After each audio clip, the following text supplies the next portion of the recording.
Assalamualaikum warahmatullahi wabarakatuh. Waalaikumsalam warahmatullahi wabarakatuh. Alhamdulillahirrahmanirrahim. Segala puji bagi Allah Subhanahu wa Ta'ala, kita bisa berkumpul di ruang perpustakaan SMP Negeri 3 Satu Atap Karangjamu dalam kondisi yang sehat dan semoga senantiasa berbahagia. Ya, salawat serta salam juga tidak lupa kita sampaikan kepada junjungan kita Nabi Muhammad Sallallahu Alaihi Wasallam. Semoga kita semua termasuk umatnya yang mendapat syafaat di hari akhir kelak. Amin. Yang terhormat Pak Budiman selaku Kepala Sekolah SMP Negeri 3 Satu Karangjamu. Yang terhormat Bapak Yuli Trianto selaku pengajar praktek kami.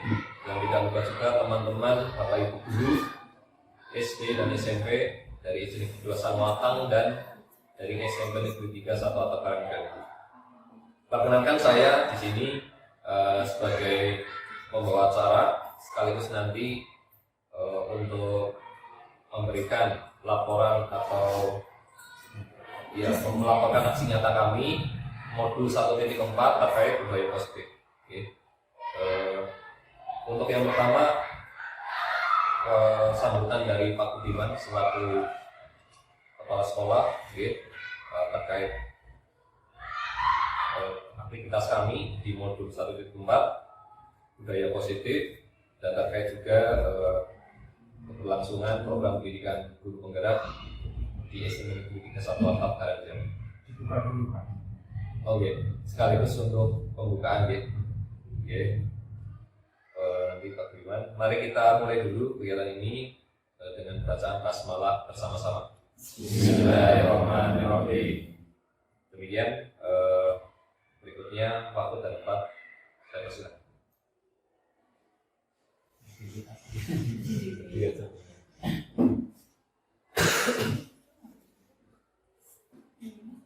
Assalamualaikum warahmatullahi wabarakatuh. Waalaikumsalam warahmatullahi wabarakatuh.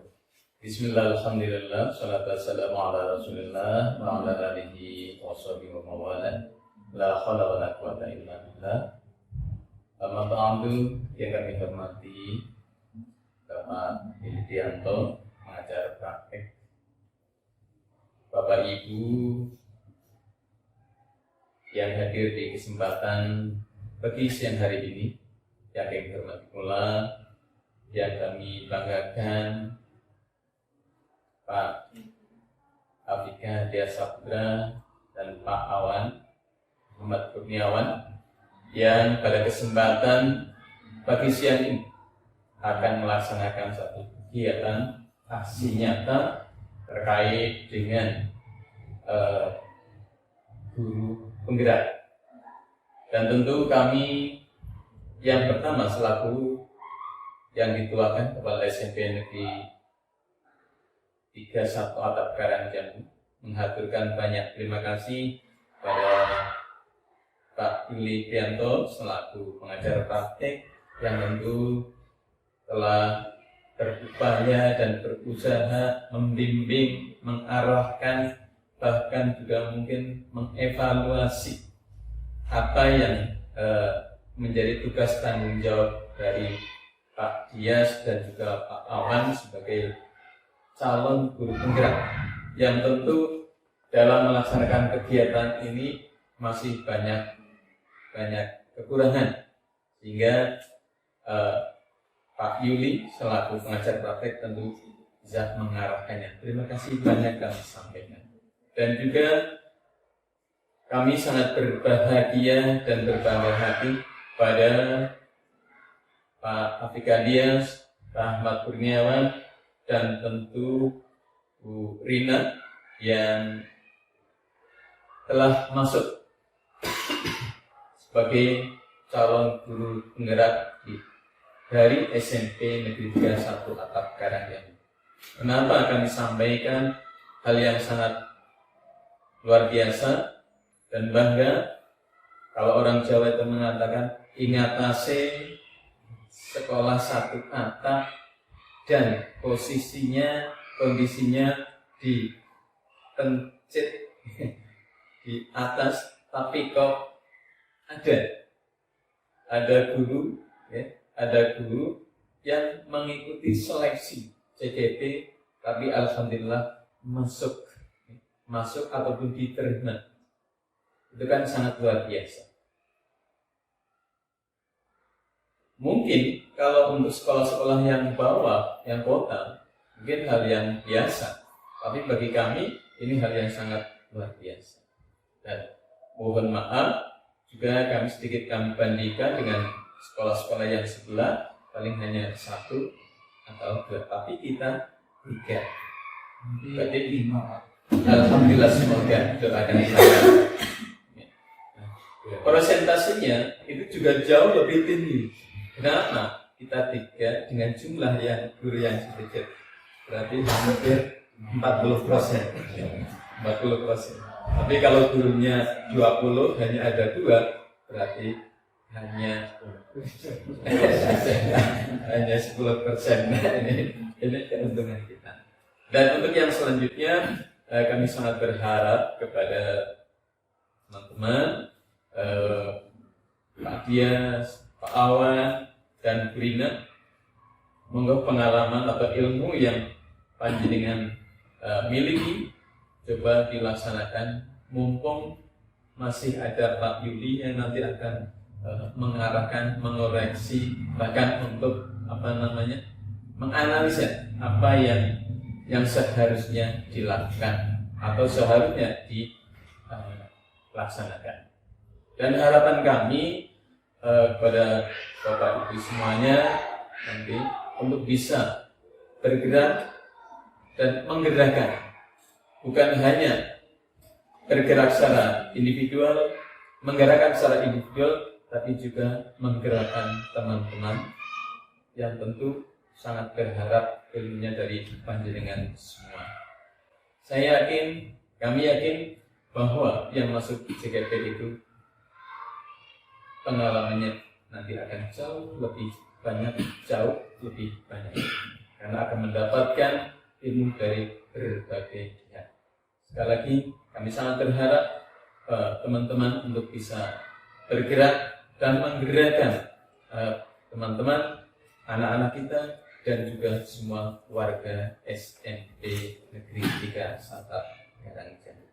Insya Allah kita berdoa bersama, mudah-mudahan semuanya bisa lancar, dan harapan ataupun cita-cita, hajat kita semuanya Allah kabulkan, sehingga SMP 3 Satap Karangjangu maju dan maju. Terima kasih. Assalamualaikum warahmatullahi wabarakatuh. Waalaikumsalam warahmatullahi wabarakatuh.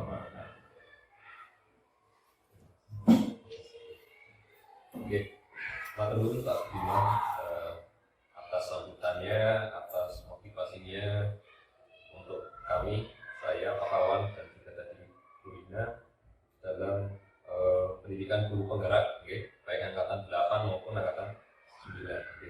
Semoga doa baik Bapak bisa dikabulkan oleh Allah Subhanahu wa taala. Amin. Sehingga output dari program guru penggerak di SMP Negeri 3 Satap Karangjangu nanti nyata adanya. Oke, matur nuwun Pak Budiman. Kemudian berikutnya langsung saja pada acara ini, untuk aksi nyata 1.4 budaya positif ini nanti kita kolaborasi antara saya dan Pak Kawan. Karena materinya banyak, nanti ada 2 bagian, saya dan Pak Kawan, gitu. Terkait budaya positif, Bapak Ibu tentu saja sudah sering dengar, bahwa ada kata budaya dan positif. Tapi sebenarnya apa budaya positif yang dimaksud dalam konteks ini? Maka kita ikuti penjelasan-penjelasan sesuai slide tersebut.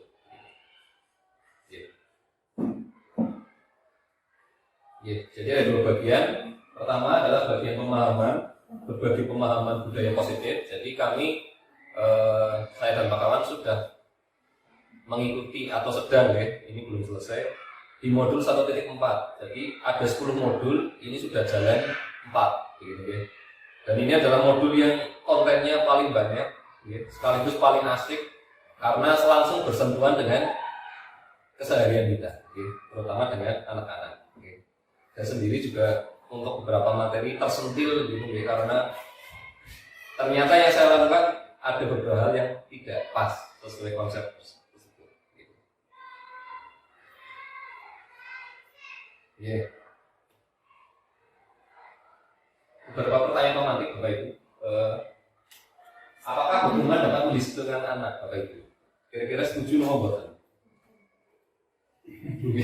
Ada yang mboten, ada yang tidak, ada yang agak iya, agak tidak, tapi mungkin iya gitu ya. Nanti akan terjawab ya. Atau. Jadi nanti akan terjawab di paparan kita ya. Apakah pemberian hukuman dengan hal positif seperti membaca atau membersihkan halaman sekolah dapat meningkatkan disiplin anak? Misalnya anak telat masuk sekolah, masuknya setengah 8, tapi datangnya jam 8. Udah, kamu terlambat, kamu sekarang membersihkan WC guru dan siswa. Oke. Apakah itu benar ada ya meningkatkan disiplin anak? Nanti kita akan membahasnya. Tapi menurut Bapak Ibu gimana? Sementara ini pertanyaannya. Bisa ya, bisa tidak. Oh bisa ya, bisa tidak. Bisa ya, bisa tidak. Atau jadi ada kemungkinan mendisiplinkan atau sebaliknya. Kemudian apakah memberi penghargaan terhadap anak dapat meningkatkan motivasi belajarnya? Pokoknya maju bisa, nanti kasih permen misalnya. Apa dikasih bintang atau dikasih apa? Apakah itu benar-benar meningkatkan motivasi anak dalam jangka panjang? Atau hanya saat itu saja? Gitu ya. Jadi ini nanti sedikit pertanyaan sentilan-sentilan untuk kita karena ini menyangkut keseharian. Gitu. Nah, topik hari ini ada 1, 2, 3, 4, 5. Ya. Jadi nanti 1, 2, 3, nanti saya juga akan menyampaikan, sisanya nanti Pak Al.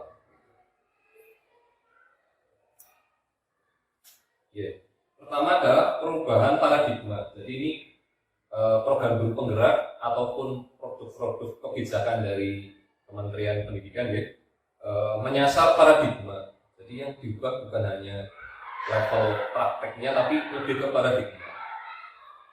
Di sini disebutkan ada teori kontrol atau teori pilihan.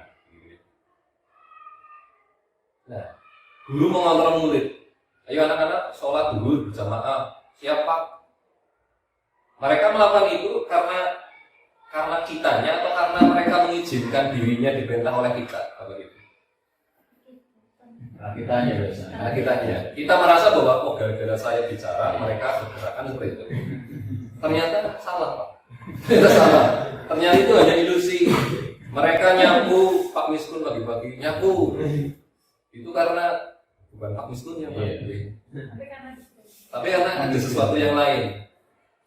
Apa itu? Nanti itu jawab. Kritik membuat orang merasa bersalah dan menguatkan karakter. Jadi kalau orang mengkritik dan membuatnya merasa bersalah, maka itu akan menguatkan dirinya. Ternyata itu juga ilusi. Katanya iya, ternyata tidak. Begitu. Contohnya Pak Supri. Semua penguatan positif efektif itu bermanfaat. Ternyata itu juga ilusi. Ternyata yang kita yakini kan ternyata ilusi. Bahwa orang dewasa memiliki hak untuk memaksa. Jelas di kelas kan kita kalau secara umum paling dewasa ya. Anak di bawah kita. Saya gurunya, kamu muridnya, pokoknya kamu manut, saya yang memaksa. Ternyata itu ilusi. Nah, ternyata hal-hal keseharian kita yang kita pikir itu benar, ternyata ada beberapa hal yang itu ilusi. Ya. Termasuk yang tadi 4 diantara banyak hal tadi.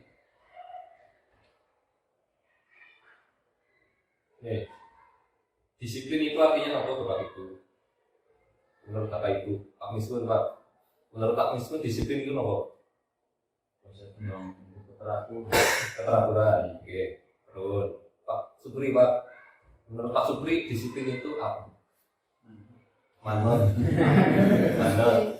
Disiplin itu adalah manut. Manut terhadap apa atau manut terhadap siapa? Gitu ya. Pak Unggul Pak. Pendapatnya Pak. Itu nggak bisa sama Pak Miskin melakukan secara konsekuen. Oke, matur nuwun. Burina.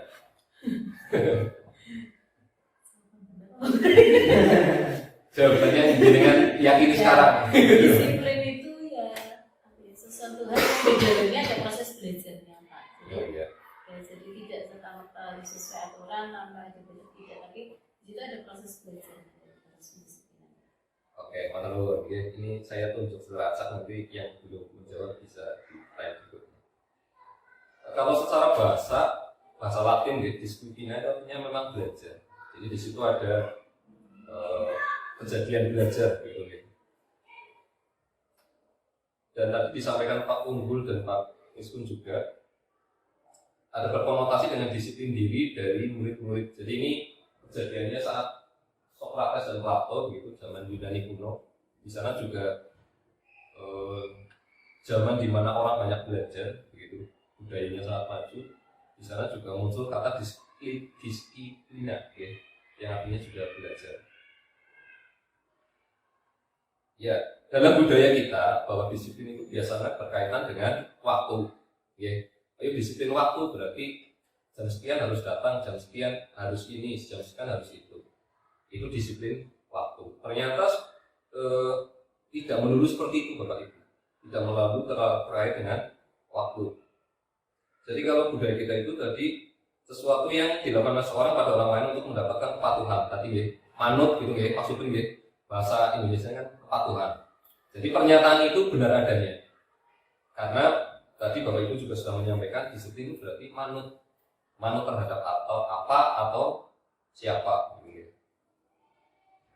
Nah, di kesadaran kita disiplin itu juga hubungannya dengan ketidaknyamanan, begitu. Disiplin itu harus waktu masuk jam 6:30.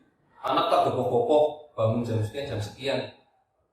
Kerasa terpaksa karena dia harus ke sekolah, kalau telat nanti bersihin WC misalnya. Itu kan dorongan dari luar, gitu. Karena dorongannya dari luar, anak jadi merasa tidak nyaman karena terdorongnya dari luar bukan dari dalam. Itu istilah-istilah disiplin yang beredar di sekitar kita. Nah, sebenarnya apa sih Bapak Ibu disiplin itu? Ya, menurut yang kita sudah pelajari, disiplin itu hubungannya dengan komitmen. Ya, komitmen datangnya dari diri dalam sendiri. Komitmen dan itu muncul dari dalam diri. Ketika anak sudah punya komitmen, saya sekolah akan sungguh-sungguh. Maka ketika dia tidak masuk tepat waktu, kita bisa menagih dirinya gitu. Loh, katanya kemenangan, kepengen ini, kepengen itu, tapi kok berangkat saja tidak tepat waktu. Maka sebenarnya dia yang dipertanyakan komitmennya.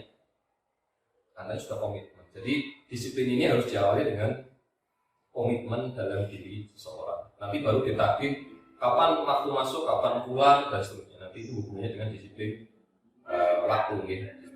Jadi disiplin di sini maksudnya adalah terkait dengan komitmen dalam diri setiap orang, dalam hal ini guru dan siswa. Oke. Disiplin ini hubungannya dengan nilai-nilai kebajikan. Jadi istilahnya bukan kebaikan tapi kebajikan. Nilai di sini yang dimaksud itu bukan nilai angka hasil evaluasi, bukan ya. Nilai di sini yang dimaksud adalah keyakinan dalam diri seorang, nilai-nilai positif yang hubungannya dengan tujuan mulia yang akan dicapai. Sumbernya sangat banyak. Kalau sekarang ya nilai kebajikan kita ya sesuai nilai profil pelajar Pancasila. Tapi ternyata itu tidak satu-satunya, karena masih banyak nilai-nilai yang lain yang bisa dijadikan rujukan. Jadi kalau kita merujuk pada profil pelajar Pancasila, di sana ada beriman, bertakwa, mandiri, bernalar kritis, berkebinekaan global, gotong royong, dan kreatif. Begitu. Jadi nanti kita coba hubungkan nilai kebaikan, kebajikan dengan disiplin positif. Dan ini universal. Universal artinya nilai kebajikan ini tidak hanya terbatas ruang dan waktunya di sekitar kita. Kalau kita pindah ke Amerika dengan tetap berpegang pada ini, mereka juga akan menerima. Kita pindah ke Inggris, di sana kita berpegang pada ini, mereka juga akan menilai kita tetap menjadi orang yang baik. Jadi ini tidak terbatas ruang dan waktu. Nah, jadi seseorang melakukan sesuatu itu jelas memiliki tujuan. Kita mau betul Bapak Ibu. Oke, pasti ada tujuannya. Entah itu datang dari dalam dirinya maupun dari luar dirinya. Kalau dari luar berarti itu namanya motivasi yang sifatnya eksternal. Konteksnya kalau di kelas misalnya, ayo maju, ini ada soal bagus, naik bisa nanti saya kasih 5.000 rupiah. Atau kalau besok ranking 1 nanti kamu dapat hadiah ini, maka anak itu kan semangat lebih, anak wujudnya ada nyatanya gitu, dikejar. Itu namanya eksternal karena kita hadirkan itu di luar diri. Kemudian kalau yang kedua masih eksternal juga, contohnya ini. Kalau mencapai dapat apa, kalau tidak mencapai dapat apa gitu ya. Saya mau berangkat sekolah hari ini jadwal jam pertama Pak Miskun misalnya. Bayangannya Pak Miskun, wah ini kalau nggak datang tepat waktu nanti karena sesuatu, maka dia kan bergerak. Ya. Saya gimana caranya dapat datang tepat waktu. Bukan karena disiplin itu penting, tapi karena lebih takut ke Pak Miskun ya. Ya. Jadi dia tidak merasa bahwa datang tepat waktu itu hal yang baik, tapi karena bayangan ada Pak Miskun di sana. Enggak. Nanti kalau hari berikutnya ada Pak Unggul, biasa saja lah. Anak Pak Unggul ini kepenakan kan gitu. Berangkatnya santai. Kan berarti dia terpengaruh oleh siapa yang ngisi jam pertama kan gitu. Jadi itu datang dari luar dirinya. Baik takut tidak melakukannya karena dapat sesuatu atau mencapai sesuatu ada hadiahnya gitu. Jadi itu motivasi yang sifatnya luar atau eksternal. Kemudian kalau yang paling kuat adalah motivasi internal, yaitu motivasi yang datang dari dalam diri seorang. Saya akan menjadi orang seperti apa sih kalau melakukannya? Gitu. Kalau kamu datang tepat waktu di sekolah, kamu akan menjadi orang seperti apa? Orang yang disiplin, orang yang punya peluang lebih sukses untuk di masa mendatang. Gitu. Kalau anak sudah punya motivasi internal, mau guru pertamanya Pak Miskun, mau Pak Unggul, mau Bu Erna, bahkan kosong sekalipun sudah tahu bahwa jam pertama kosong ada tugas, anak itu tetap berangkat, tetap masuk saja, tidak terpengaruh kondisi luar dirinya. Jadi itu yang namanya motivasi internal. Paling kuat sekaligus paling berat begitu, untuk menumbuhkan. Tapi ketika itu sudah tumbuh maka cenderung akan awet gitu ya. Sebagaimana yang disampaikan oleh Kiai Haji Dewantara atau KHD bahwa merdeka itu tidak hanya lepas dari perintah keluar dirinya, tetapi juga cakap dalam memerintah diri sendiri. Jadi yang dimaksud oleh Kiai Haji Dewantara terkait merdeka adalah dia punya pengaturan diri. Seorang bisa melakukan pengaturan diri kalau dia disiplin diri. Jadi disiplin, nilai kebajikan itu muaranya ke filosofi KHD bahwa merdeka itu artinya tidak hanya lepas dari sesuatu hal di luar dirinya, tapi juga dia punya dorongan untuk mengatur diri sendiri. Nah, ini tulisannya dihukum oleh penghargaan ya, Bapak Ibu. Dihukum oleh penghargaan. Mungkin Bapak Ibu sering dulu saat sekolah ya, kalau sudah semesteran biasanya pembagian rapot disampaikan ada ranking ya. Ranking 1, 2, 3 namanya ini dapat hadiah amplop karena sudah mencapai ranking 1, 2, 3. Dulu mungkin kita merasa itu, ini bagus ini untuk menumbuhkan motivasi buat yang lain begitu. Tujuannya seperti itu ya. Yang dapat nilai bagus jadi senang, yang tidak dapat harapannya akan berjuang untuk mencapai yang terbaik. Tapi kita lupa beberapa hal itu. Bahwa ranking 1 itu ada berapa orang? Cuma ada 1 orang ya. Jadi dalam satu kelas yang berhak terbaik itu hanya 1 orang. Jadi sisanya ditakdirkan untuk biasa-biasa saja. Gitu. Jadi satu semester yang ditakdirkan untuk menjadi anak terbaik itu hanya 1 orang. Siliannya ditakdirkan ya wis gitu aja. Kalau anak ranking 1, yang lain kan ranking bukan 1 kan dari sini. Karena itu 2, 3, 4 kan itu sudah tidak bermakna gitu. Dulu mungkin oke, tapi setelah dipikir-pikir dampaknya di kurikulum merdeka ini kok itu tidak memberikan pengaruh positif untuk budaya di sekolah. Jadi sebagai sebuah budaya pemberian penghargaan itu bukanlah hal yang positif. Makanya di sini ada istilah muncul di atas tulisannya dihukum oleh penghargaan. Jadi penghargaan itu menghukum orang yang dapat sekaligus menghukum orang yang tidak dapat, begitu. Orang yang dapat ranking 1, oh iya, hatinya senang. Iya, ada kecenderungan untuk aku paling sip lah, yang lain biasa saja. Bangganya iya pasti. Tapi dia juga tidak sadar bahwa orang-orang di sekitarnya, teman-temannya kan menjauh. Kalau ranking bukan 1 ya, bukan yang top lah ya. Ya ngeblok sendiri gitu ya. Yang terbaik yang pinter-pinter ngeblok. Jadi ini dalam jangka panjang tidak memberikan budaya yang positif di lingkungan tersebut. Baik sing pinter nyongka anu bisa ranking seorang yang Islam kemudian baik. Akhirnya jadi seperti itu. Jadi tidak mendorong semua anak tapi hanya untuk anak-anak tertentu. Pengaruh jangka pendeknya ya sedikit saja, jangka panjangnya jelas berpengaruh. Penghargaan itu juga menghukum. Penghargaan juga mengurangi ketepatan gitu. Penghargaan itu tidak efektif. Penghargaan juga merusak hubungan gitu. Yang ranking 1 dengan ranking 30 pasti ada kesenjangan lah. Yang rankingan ya. Orang level lah kalau sing ranking 1 gitu. Kalau dibuat kelompok ya bahasanya sekarang insecure gitu ya. Dikelompokkan kalau si anu terus banget saya tidak bisa apa-apa akhirnya minder. Jadi dampaknya kok justru menjadi negatif kalau kita tetap berpegang pada penghargaan. Oke, dalam memberikan apresiasi kita perlu beberapa hal bahwa pengakuan itu secara khusus, secara pribadi. Juga pengakuan semua murid, pengakuannya secara konsisten dan fokusnya pada proses. Jadi begini Bapak Ibu, kalau kita tidak menghargai anak yang belajar secara sungguh-sungguh, lalu terus kita menghargainya bagaimana? Yang dimaksud oleh modul ini, menurut pemahaman kami adalah begini.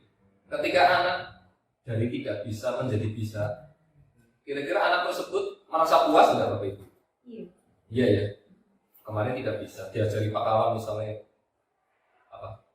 mikroskop lah ya. Mikroskop kan barang yang aneh buat mereka. Dia tidak tahu. Sekarang setelah diajari Pak Kawan, jadi tahu. Bisa meneliti suatu daun isinya apa saja. Ada kebanggaan dalam dirinya enggak? Ada penghargaan, ada kesenangan dalam dirinya enggak? Enggak. Rasa kebanggaan dan kesenangan yang muncul dari pencapaian pribadi seseorang itu adalah penghargaan yang sejati. Dan itu tidak bisa diberikan oleh kita orang yang di luar dirinya. Jadi itu munculnya memang harus dari dalam diri. Ketika sudah merasa puas, oh iya saya bisa, oh saya bisa, dia akan terus meningkatkan kemampuan dan tidak membutuhkan banget penghargaan dari kita. Misalnya dia sudah bisa, oh iya kamu bisa ya, itu nggak ngaruh banget. Oh kamu jos banget ya, kasih uang 10.000 ya. Enggak, saya nggak butuh 10.000. Saya juga nggak butuh penghargaan Pak Guru, Pak Kawan itu enggak. Selama saya sudah bisa dan puas itu bangga dan cukup. Dan itu yang kita harus pelihara dalam diri kita. Tidak usah lah ranking 1 dipajang selama ada fotonya gitu ya, ada status selama ini ranking 1.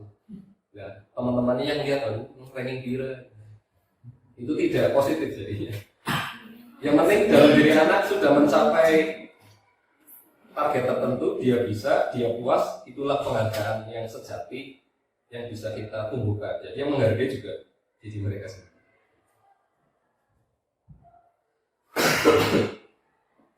Contoh pengakuan, gitu Bapak Ibu, apresiasi kebajikan.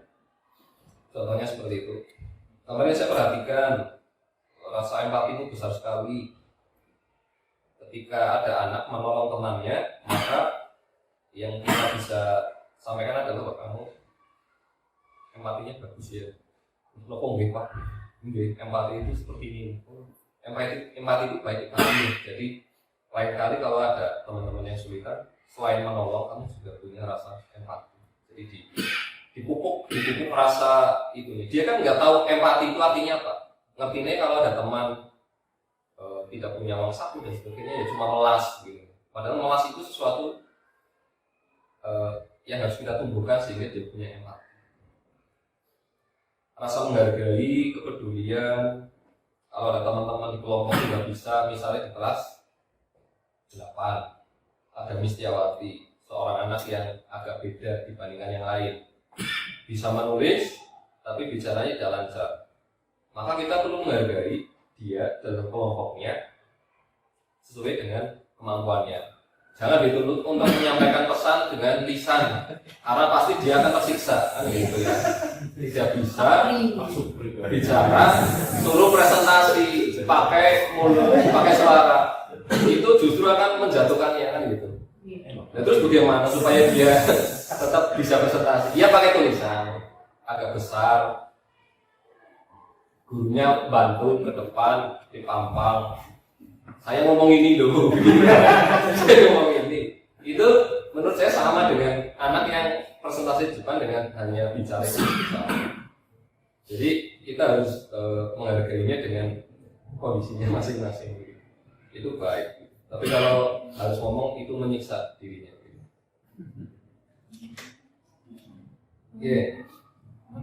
Sekarang begini Bapak Ibu, ada beberapa tindakan yang ini mungkin Bapak Ibu dulu sudah pernah menjumpai atau bahkan melakukan. Nanti Bapak Ibu menjawab saja bahwa tindakan itu termasuk kriteria hukuman atau kriteria konsekuensi. Ada sedikit kesamaan antara hukuman konsekuensi, ada juga bedanya. Misal pertama,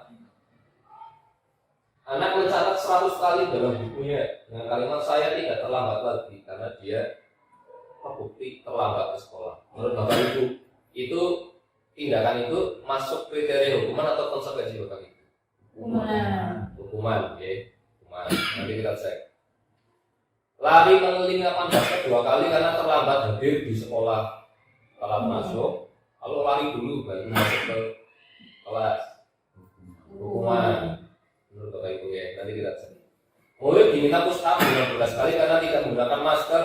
Kamu nggak bawa masker, push up 1 porsi, gitu ya, 15 kali set baru masuk.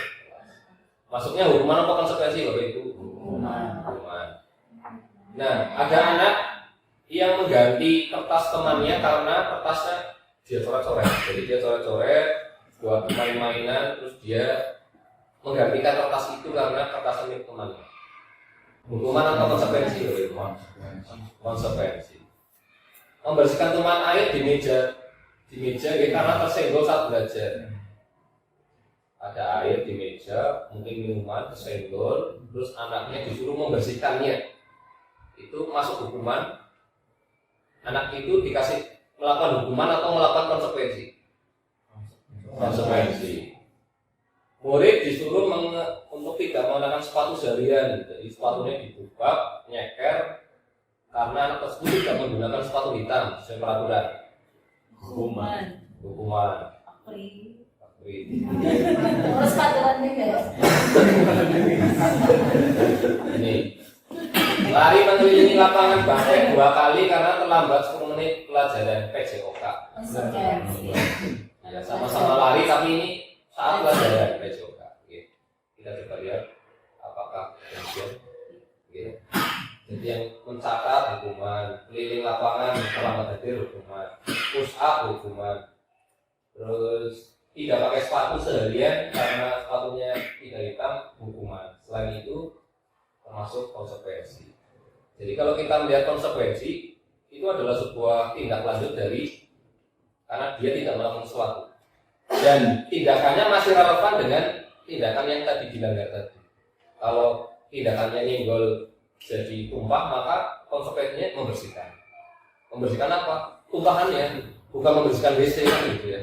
Yang ditumpahkan kertasnya tapi airnya, tapi yang dibersihkan WC kan itu tidak masuk akal. Jadi konsekuensi ada hubungannya dengan tindakan sebelumnya, nyambung begitu. Nah, ini adalah perbedaan hukuman dan konsekuensi. Kalau hukuman itu harus ada sesuatu yang menyakitkan. Kalau kita mungkin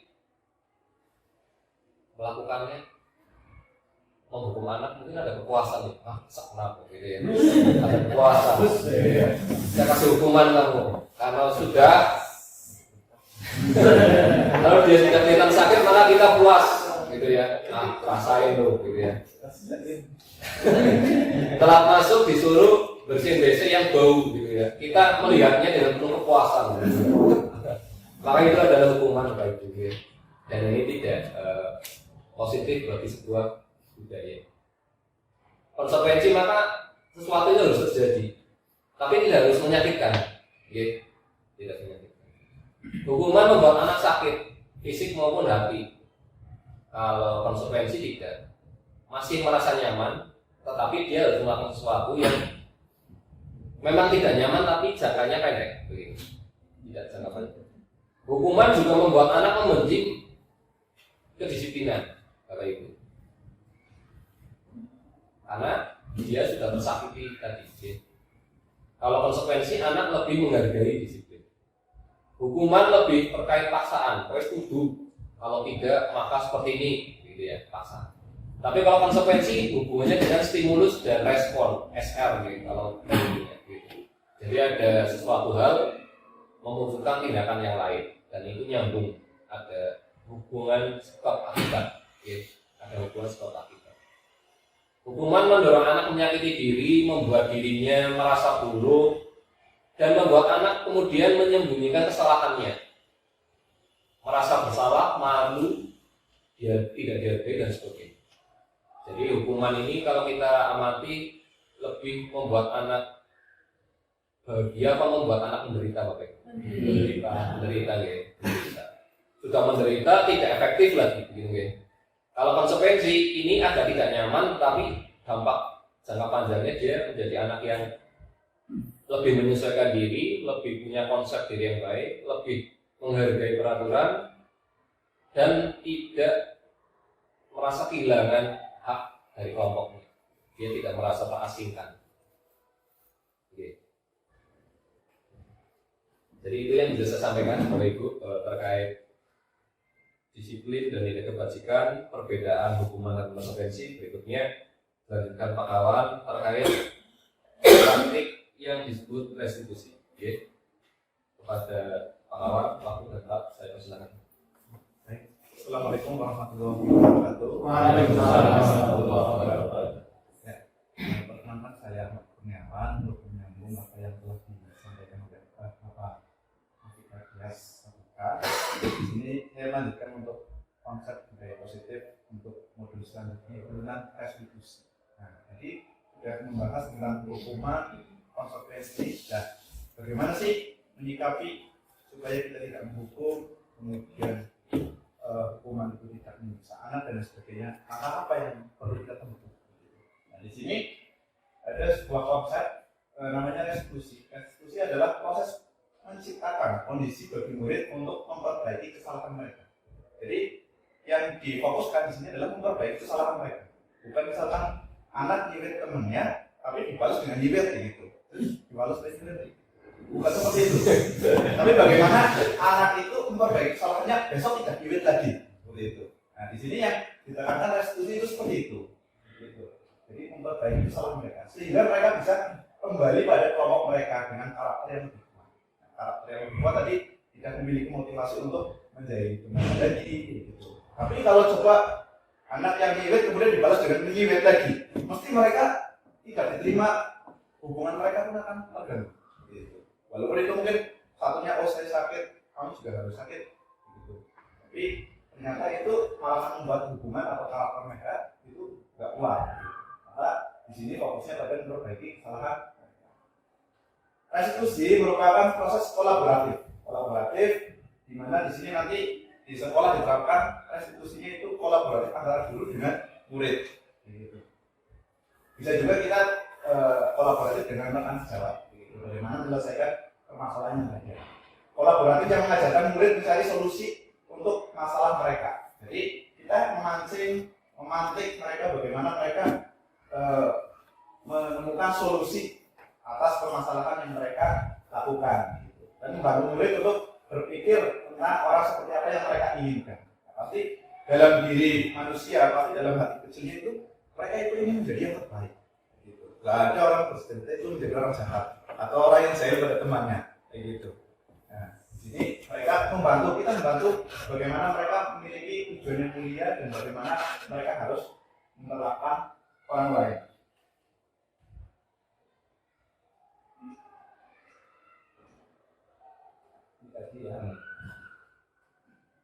Nah, di sini sudah disampaikan sama Pak Dias, ada hukuman, konsekuensi, dan di sini ada pilihan satu lagi yang lebih bagus, itu adalah restitusi. Nah, di sini kalau kita menghukum anak, ternyata kita secara tidak langsung itu memberi efek psikologis pada anak itu bahwa anak tersebut gagal.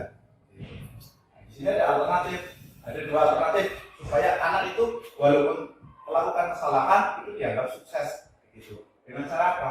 Dengan cara konsekuensi dan restitusi.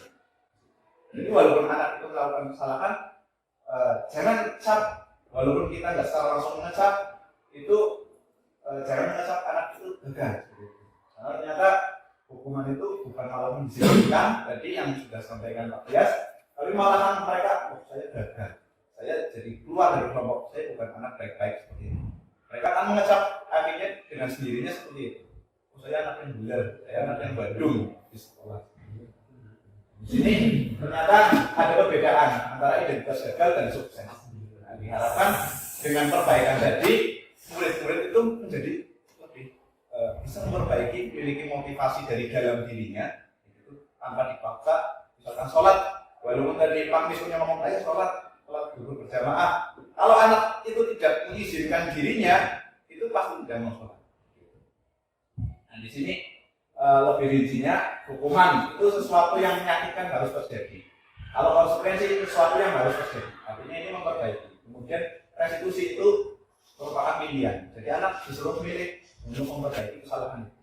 Kemudian hukuman itu tidak nyaman untuk jangka waktu yang panjang. Kita ingat terus, misalkan Pak Unggul ada anak yang mungkin rambutnya disemir atau apa dicat, dipotong, kemudian Pak Unggul memotong, dan itu akan teringat terus sampai usia tua mungkin. Wah, dulu saya dipotong rambutnya sama Pak Unggul, dan itu memorinya jangka panjang, Pak.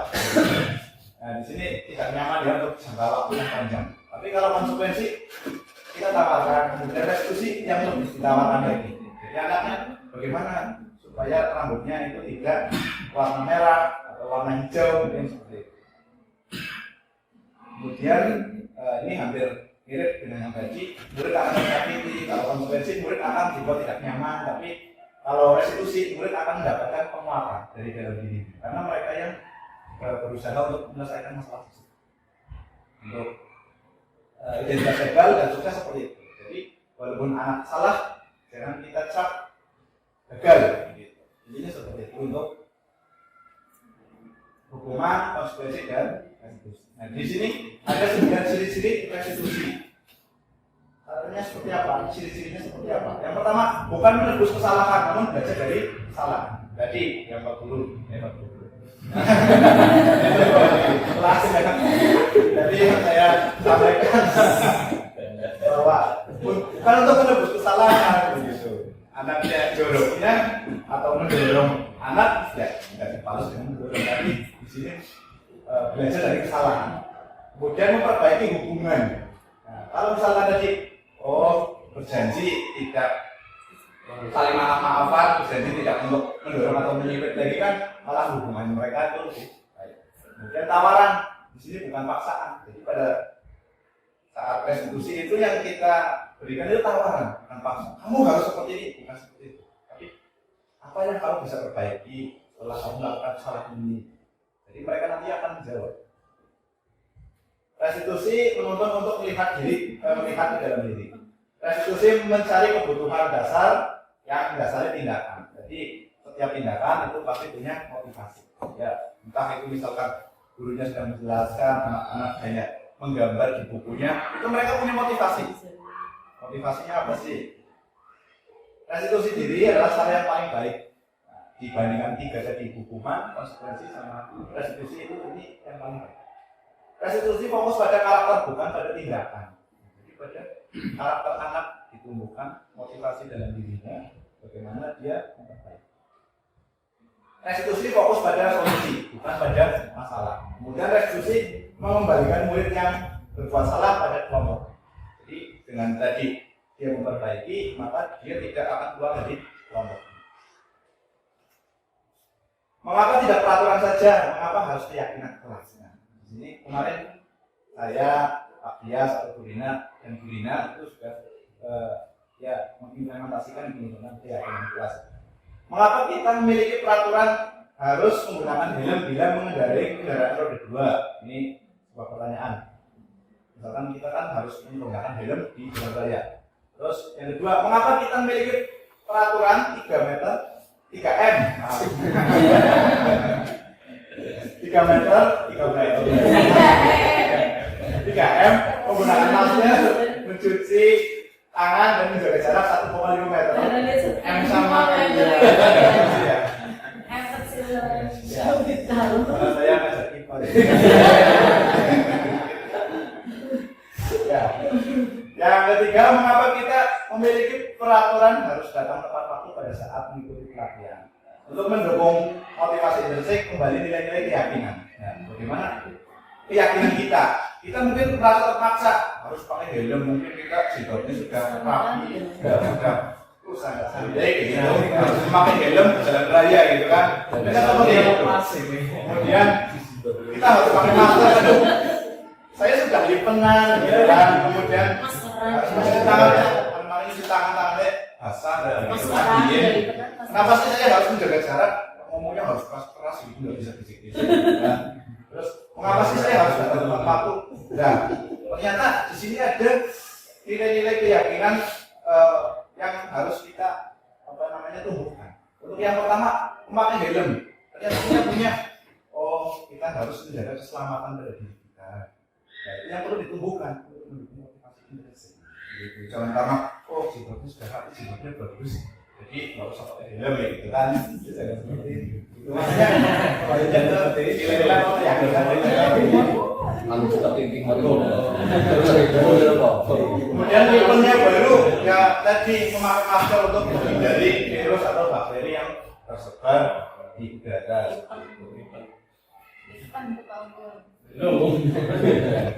Nah, di sini untuk menumbuhkan budaya positif di lingkungan sekolah itu kita bisa mulai dari yang kecil ya. Mungkin yang lingkup yang paling kecil pertama peraturan kelas mungkin yang sudah dibuat dari sekolah gitu. Tapi kita ubah naikkan sedikit tingkatnya dari keyakinan. Keyakinan kelas ini kita buat 2 arah. Jadi dari murid dan dari kita, dari pihak sekolah. Kalau peraturan kelas atau peraturan sekolah biasanya kan dibuat oleh guru langsung ditempel di kelas. Kalau keyakinan kelas nanti kita sepakati bersama-sama antara guru dengan murid. Nanti ketika murid melakukan kesalahan, kita kembalikan ke keyakinan kelas masing-masing.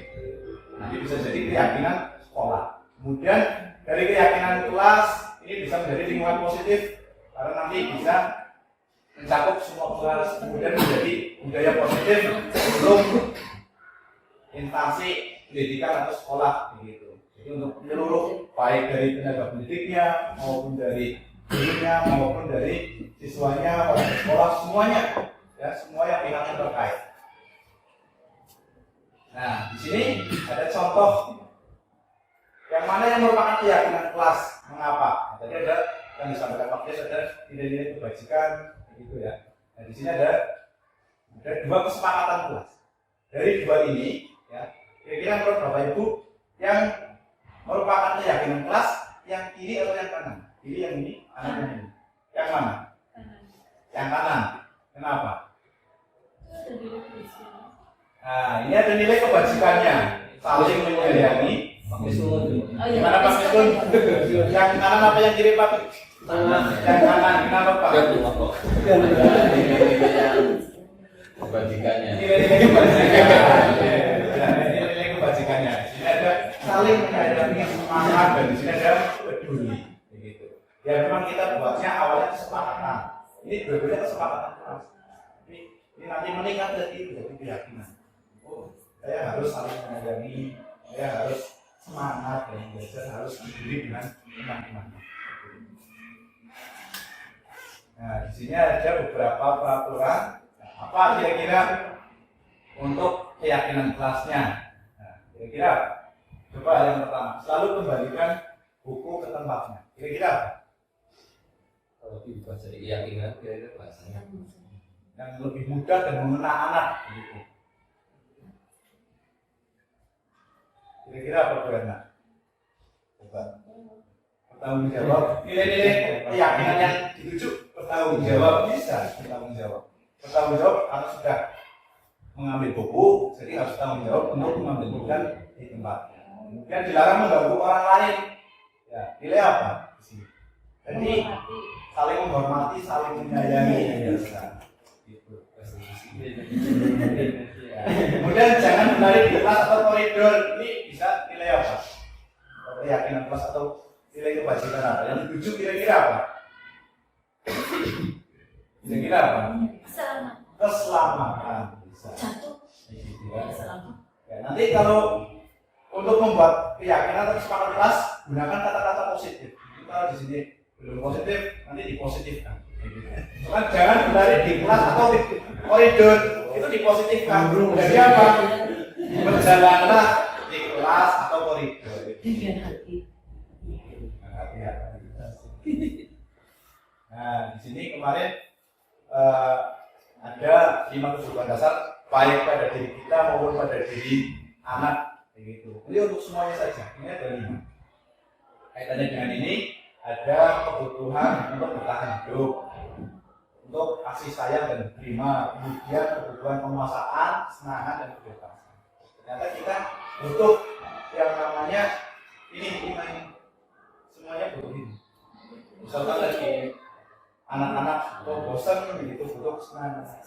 Mungkin ketika olahraga itu untuk melakukan kebebasan mereka, ya kan? Bebas mau apa saja di halaman.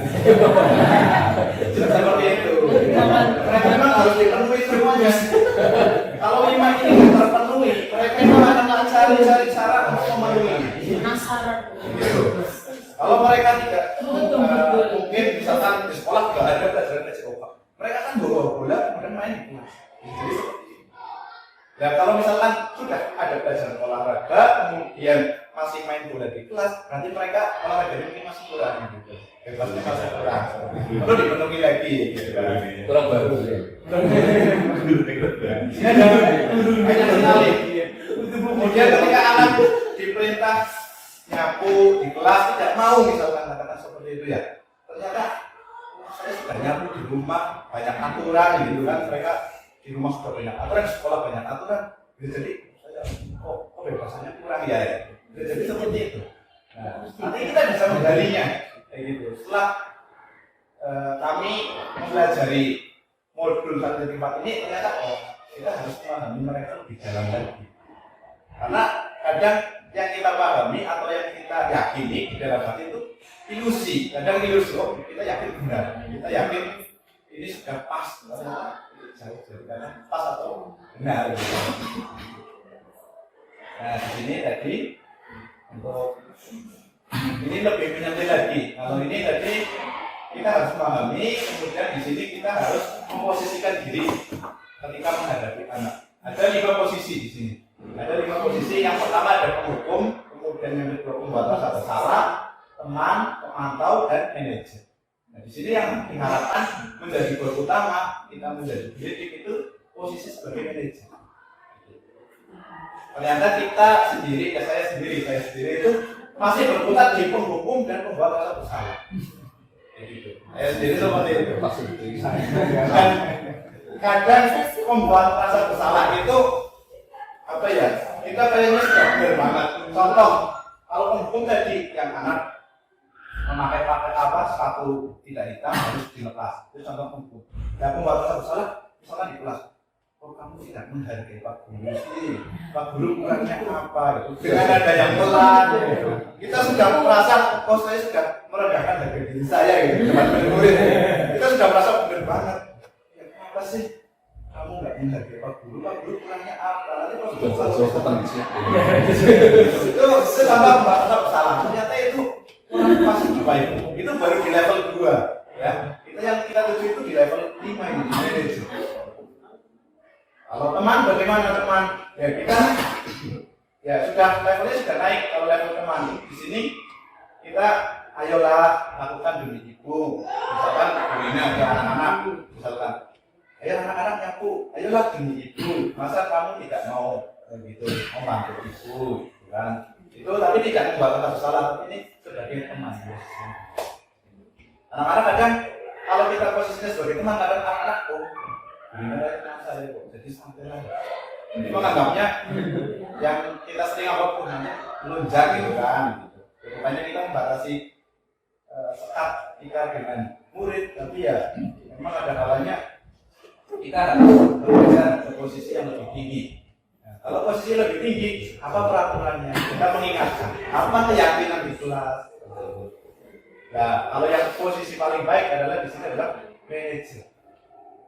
Manajer setelah kita jelas membuat keyakinan kelas, ya, kita bisa mengembalikan pada keyakinan apa yang kita yakini pada saat kita membuat kesepakatan kelas atau keyakinan kelas. Apa yang bisa kau kerjakan misalkan untuk memperbaiki itu. Tadi misalkan mencoret-coret meja, anak-anak semua perlu apa ya? Untuk memperbaikinya gimana? Jadi dikembalikan. Bukan kita mau itu dibersih, harus bersih itu. Anak-anak malah tidak terbangun motivasi dari dalam.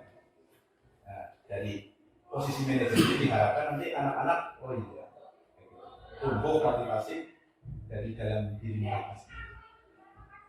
Ya, mungkin ini untuk materi tidak saya mengajukan, tapi poin-poinnya itu, poin-poinnya ya saya gitu, terutama saya penghukum dan tidak merasa bersalah. Dan baru naik paling di sini. Anak-anak langsung diam semua ketika saya ngomong, saya mau bahas dengan puas. Kayaknya pas karena ketika anak-anak merasa bersalah gitu kan. Jadi kan kita perbaiki bareng-bareng. Nah, di sini bagaimana kita bisa memposisikan sebagai manajer? Ya, bisa alternatif itu menggunakan segitiga resiko. Contohnya di sini ada tiga tahapan, menstabilkan identitas, validasi kebutuhan, dan menanyakan keyakinan. Contoh untuk menstabilkan identitas itu ketika anak melakukan kesalahan, kita tidak langsung ngomong kamu salah, kamu tidak boleh melakukan itu. Ya. Kita malahan berusaha menjadi seperti anak tersebut.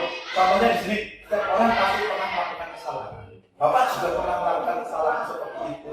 Misalkan, kamu bukan satu-satunya yang pernah melakukan ini. Misalkan anak tersebut bolos atau apa. Nah, terus setelah itu kita naik levelnya ke validasi kebutuhan. Misalnya kita tanya, apa sih alasan apa sih yang mendasari mereka melakukan itu? Nah, setelah itu kembali lagi ke keyakinan kelas. Makanya perlu kita buat ya kalau mungkin di bahasa populer kontrak kuliah, gitu. Kalau di situ bisa kontrak belajar, ya bisa.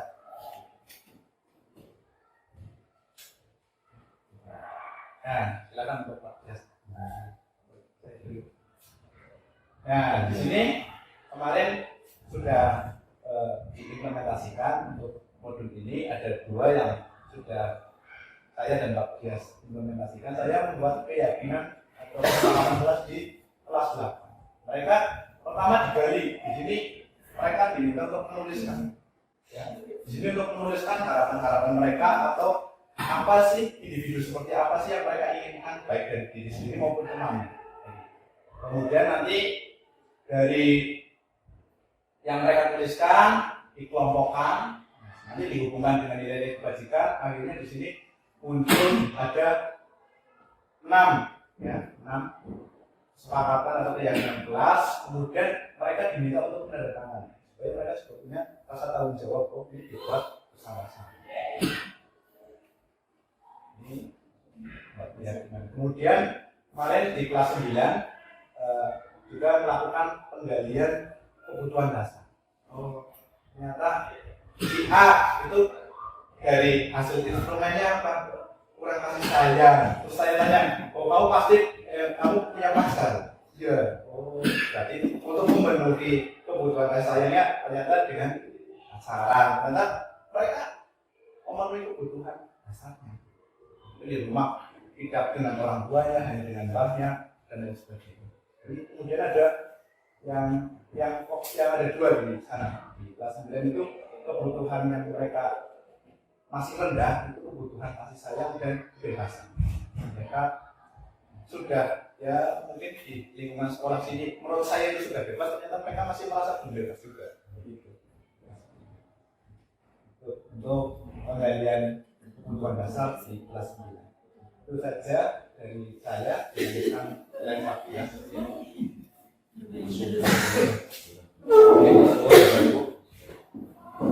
Ya, saya kembali bahwa bagian pertama tadi kita sharing pemahaman kita terkait budaya positif. Kemudian bagian yang kedua kita sudah mencoba untuk mempraktikannya walaupun belum optimal. Kita mencoba. Pertama, saya dan kawan memang melakukan hal yang sama, tetapi pada subjek yang berbeda. Gitu ya. Jadi aktivitasnya sama. Tadi Pak Kawan ke kelas 9 ya Pak, yang kelas 8 ya. Kalau saya kesepakatannya, keyakinannya di kelas 7 dan penelusuran kebutuhannya di kelas 8 gitu. Dan Pak Kawan, mungkin saya belum cerita ya, kemarin setelah saya masuk menelusuri kebutuhan, saya masuk di jam terakhir, saya tanya, kan hasilnya masih ada di masih ada di papan tulis gitu. Saya tanya, siapa yang kurang kasih sayang di sini? Ngaco gitu ya. Ya, kamu kamu tidak bisa diterima atau rasa kasih sayangnya di rumah kurang nggak? Iya. Mesti gue lihat tempat dia nih, tepuk tangan gitu. Mesti pacaran gitu, kok tahu pak gitu. Jadi mereka pacaran, nyari teman di luar, karena mereka tidak mendapatkannya di rumah. Jadi kalau kita hadir di kelas terus tidak bisa mengakomodir rasa itu sedikit demi sedikit, maka mereka tidak punya pilihan kecuali menambah pelariannya di tempat yang lain. Gitu. Mereka di rumah sudah tidak diterima, apa-apa bersih-bersih tidak diakui, ya. Nyuci tidak diakui. Kemudian mereka datang ke sekolah, kita sebagai guru masih kaku pakai peraturan, tidak nyaman. Kira-kira mereka semakin jauh dari kita apa semakin dekat dengan kita? Semakin jauh ya, maka mereka interaksi dengan temannya yang senasib, dengan pacarnya akan lebih intens begitu. Jadi malah membuat mereka menjadi hijau begitu kalau mereka tanya-tanya gitu. Oh iya pak, benar pak, misalnya itu ya si dia nyapu tidak bersih, terus ada yang protes. Oh iya pak, betul kok dia tahu ya. Iya pak loh. Jadi sakti. Iya, jadi kemarin habis kawan saya masuk itu saya kayak jos banget padahal itu bukan sebuah kehebatan, tapi saya jelaskan karena kita sedang belajar kebutuhan dasar manusia. Jadi memang baik sekali kalau kita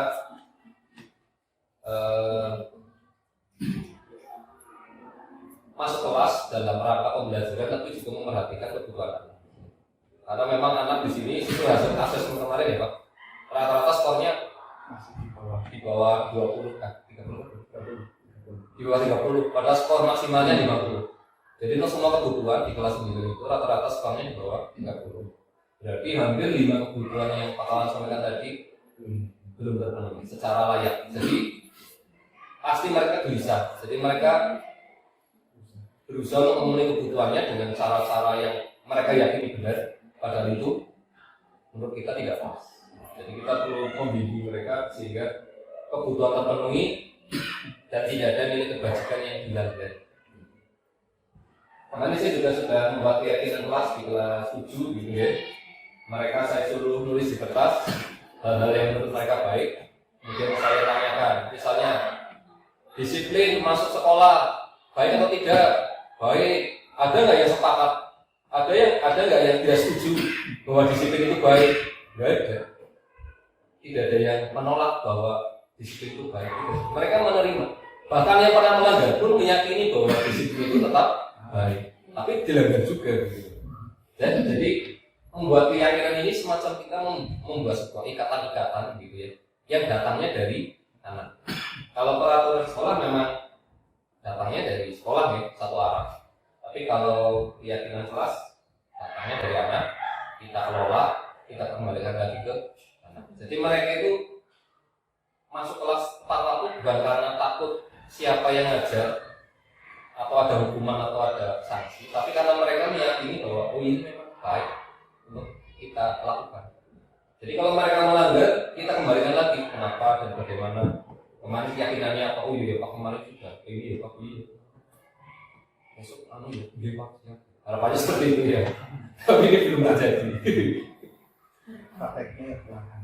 Prakteknya perlahan. Iya. Jadi kemarin kelas itu ada 6 kesepakatan kelas ya. Kemudian kelas 8, kelas 6 juga ya. Dan memang kita tidak terlalu banyak karena memang kesepakatan lebih baik sedikit tapi mengena, nanti sambil jalan sambil ditambahin. Tapi kalau langsung jebret 20, mereka juga akan terbebani, malah terikat juga gitu. Jadi tidak kebanyakan. Kemudian yang kedua, saya juga mengadakan penelusuran kebutuhan dasar untuk kelas 8. Hasilnya beda kalau dengan kelas 9. Dari 20 siswa 19. Satu anak punya kebutuhan dasar yang paling sedikit. Mayoritas itu kebebasan. Jadi mereka tidak terpenuhi rasa kebebasannya, hampir 90%. Yang lain hanya kasih sayang yang 1-2, kesenangan 1-2, terus diterima, kemudian kesenangan dia itu hanya 1-2. Mayoritas 90% itu kebebasan. Nah, karena kemarin hanya sebatas isi kuesioner, saya belum menelusuri lebih lanjut kebebasan apa yang mereka inginkan, mereka masukkan itu memang harus lewat wawancara, karena lewat kuesioner kemarin belum terungkap lah gitu. Karena ini agak aneh, 90% anak merasa tidak bebas gitu. Baik di sekolah maupun di rumah Pak gitu. Karena kuesionernya juga lingkungan rumah gitu. Jadi ini saya belum melakukan penelusuran lebih lanjut terkait hasilnya. Apakah karena dampak pandemi dulu ini yang lulusan pandemi juga ya Pak?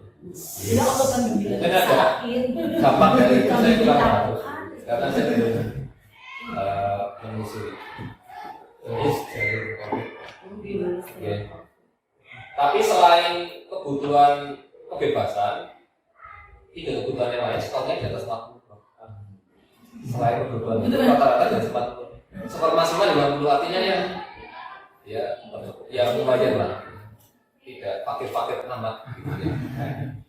Tapi yang kebebasan itu yang 25 ke bawah. Itu berarti mereka tertekan atas sesuatu. Oke, begitu yang bisa saya sampaikan Bapak Ibu. Ini saya Pak Kawan sudah menyampaikan dua bagian.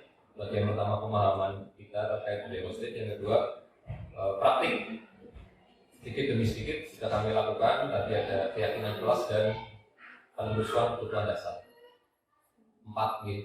Itu 5 tapi yang instrumen yang terakomodir 4 gitu. Terima kasih, itu aja. Ini moga Bapak Ibu yang mau bertanya atau mau menyampaikan kegelisahannya, ternyata saya selama ini berdosa atau ya ada yang mau menyampaikan pengakuan dosa ternyata yang saya lakukan menurut saya benar tapi menurut penjelasan tadi belum gitu, karena kemarin tadi ada penghukum, pembatas bersalah, teman, pemantau dan manajer. Ternyata yang paling ideal itu manajer itu. Jadi begitu, monggo yang mau mengungkapkan kegelisahannya boleh, atau yang setelah sudah sesuai. Oh ternyata saya sudah melakukan tapi tidak tahu bahwa itu bagian dari budaya positif misalnya, kan bisa jadi. Boleh.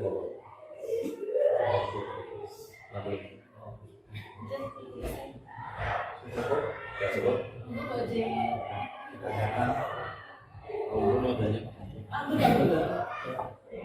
Ya harapannya nanti sih untuk posisi kontrol kita terlepas dari acara ini ya naiklah derajatnya gitu. Saya juga sebenarnya sudah dimimpi ternyata efek terhadap siswanya tidak kena gitu, tidak merubah diri mereka. Motivasi intrinsiknya memang tidak mendapatkan perhatian yang cukup begitu. Karena kita mungkin lebih puas dengan ego kita kalau kita perintah anak manut itu benar, padahal itu ternyata lebih baik itu ketika mereka semangat karena diri mereka merasa itu penting. Kayaknya itu lebih bahagia buat kita dan anak. Dan itu Bapak Ibu, monggo yang mau surhat juga boleh, pengakuan dosa juga boleh.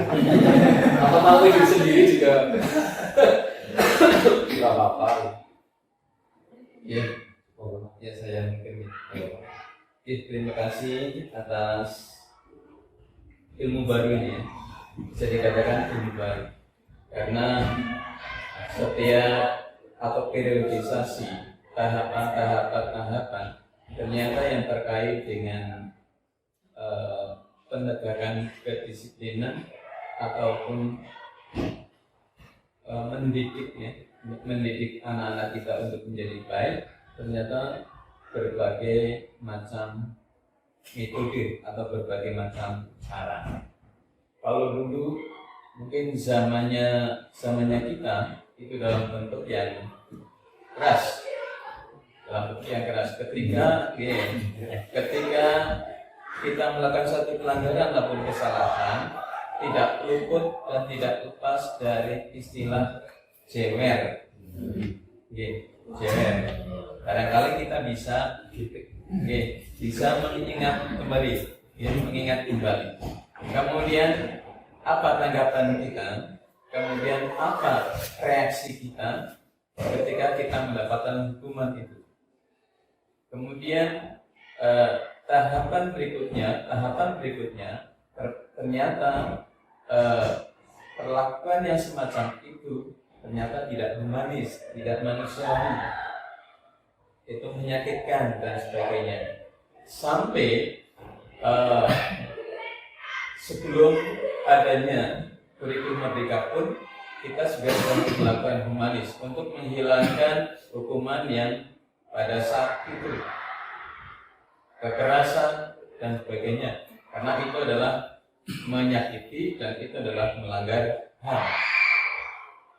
Kemudian harapannya apa? Pada saat itu kita harus dikasih penghargaan, istilahnya kan ribet, penghargaan agar apa? Mereka yang berprestasi itu adalah merasa bangga. Harapannya apa? Teman-teman yang lain itu bisa berpacu atau berusaha untuk bisa berkompetisi, bukan bersaing, berkompetisi yang lebih baik. Ternyata di kurikulum Merdeka ini adalah itu masih salah, itu masih keliru.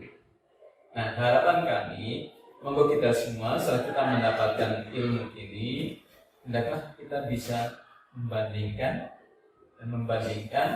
dan pada akhirnya nanti kita bisa menerapkan di lapangan yang seharusnya itu seperti apa. Karena barangkali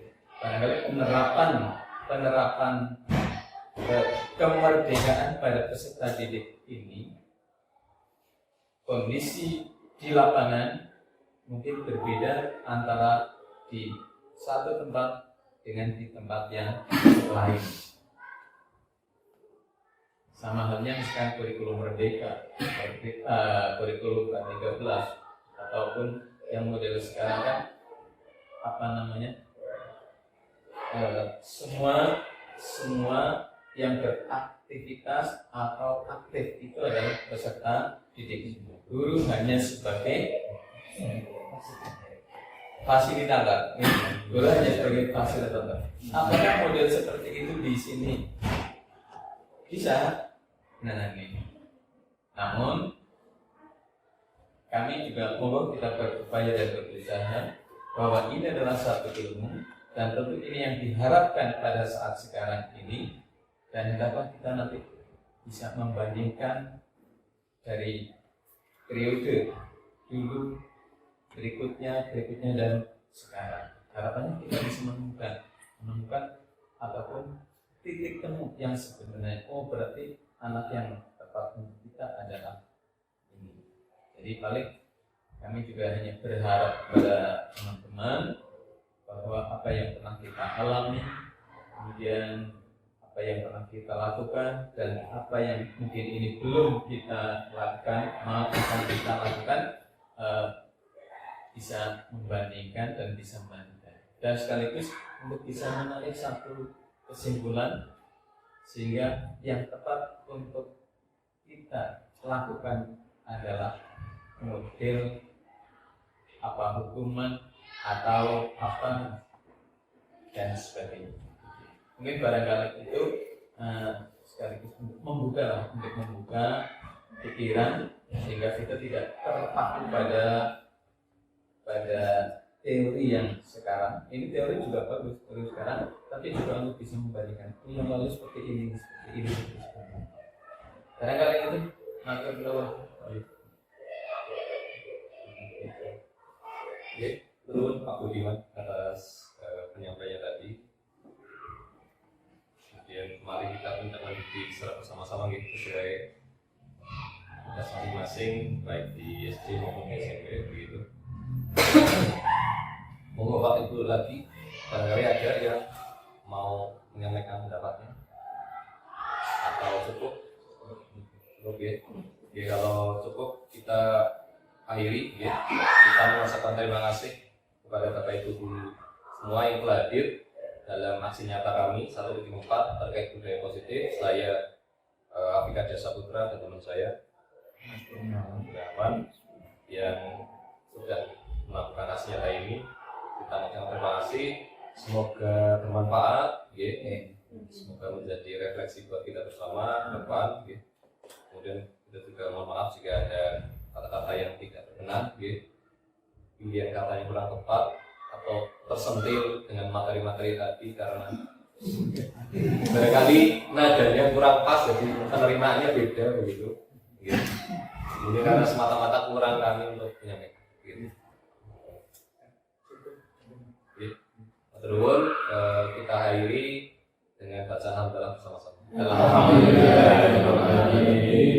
Terus saya ucapkan selamat beraktivitas dan terima kasih. Wassalamualaikum warahmatullahi wabarakatuh.